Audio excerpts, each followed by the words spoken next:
And welcome back to Hannity. Hillary Clinton is leaving her husband to do her dirty work. During a recent interview with NBC News, President Bill Clinton defended his family foundation's money scandals. Let's watch this.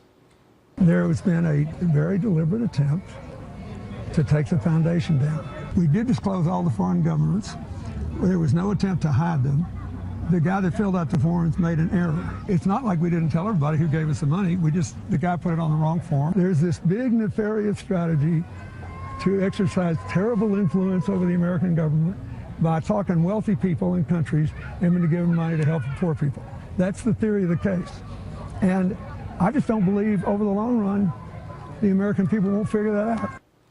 All right, that's not all. Bill Clinton even took it a step further when responding to allegations of Hillary's involvement. Watch this. Not a single solitary fact has been adduced that she has done anything wrong. People should live to be as honest as she is. I did not have sex with that woman, oh yeah, that was the old one.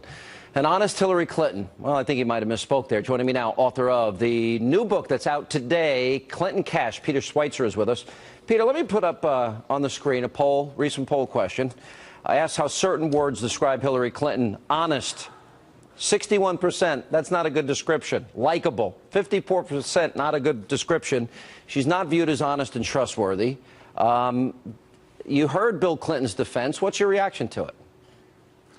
Well, honestly, it's laughable, Sean, and I don't mean that out of disrespect, but it's just laughable. It's kind of an insult to the American people. For him to say that they disclosed all donors, they just put them on the wrong form, is simply not true. I mean, as I point out in the book and show, they got multiple donations that they never disclosed, one of them from the chairman of a Russian-owned uranium company that they never disclosed. And we now know, it's been confirmed by the Wall Street Journal and the New York Times, 1,100 donors were never disclosed. And, you know, he kind of just laughs about it and says it's not a big deal. This is a direct violation of an agreement they signed with President Obama that is in direct contradiction to testimony before the Foreign Relations Committee and in direct dissension against what they told the American people, which was that they were going to disclose all donors and have complete transparency. But the disclosure is only part of it. There's also this whole narrative that you advance in the book, and by the way, I highly recommend that it's now out finally, and that is that she changed her positions, that the timing of the payments to either the foundation or to Bill Clinton himself were connected to what she was dealing with. That's the issue here. Quid pro quo, pay to play, use any term you want, bribery even. Because historically, this is the type of thing where a politician, in my mind, might even get indicted. Am I wrong?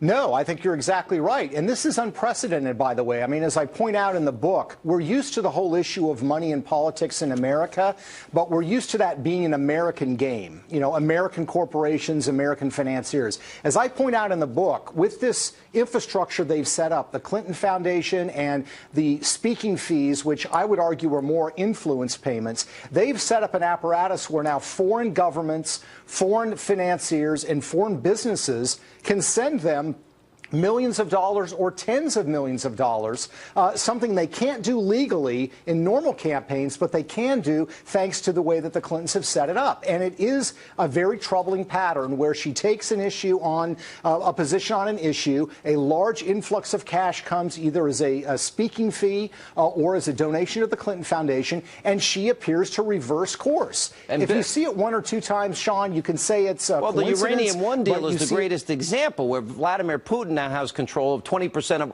our uranium resources, which is insanity. And there was how much paid in that deal when all is said and done? Well, you have not. Yeah, Sean, you have 9 individuals connected with this tiny uranium company that wants to be sold to the Russian government, which Hillary's State Department signs off on, in addition to other government agencies. But no other government agency had a head who had 9 individuals connected to that company that sent a combined $145 million to the Clinton Foundation. I mean, that is a massive conflict of interest. Unbelievable. It was never disclosed and it was never discussed. Last question. Bill Clinton said that he needs to keep doing this to pay the bills. How much do you estimate they're worth? Net worth is really hard. We know that their combined income between 2001 and 2012 was about $136 million, and they've continued to rack it up in the 3 years after that. So, I don't know what bills he's talking about paying. Either they've got massive bills, or he's expecting people to just gloss over this when they shouldn't. All right, Peter Schweizer, book on bookshelves, Clinton Cash. A lot of details in there, worth reading. Thank you, sir. Look forward to you being #1 on the New York Times. I have no doubt. Coming up.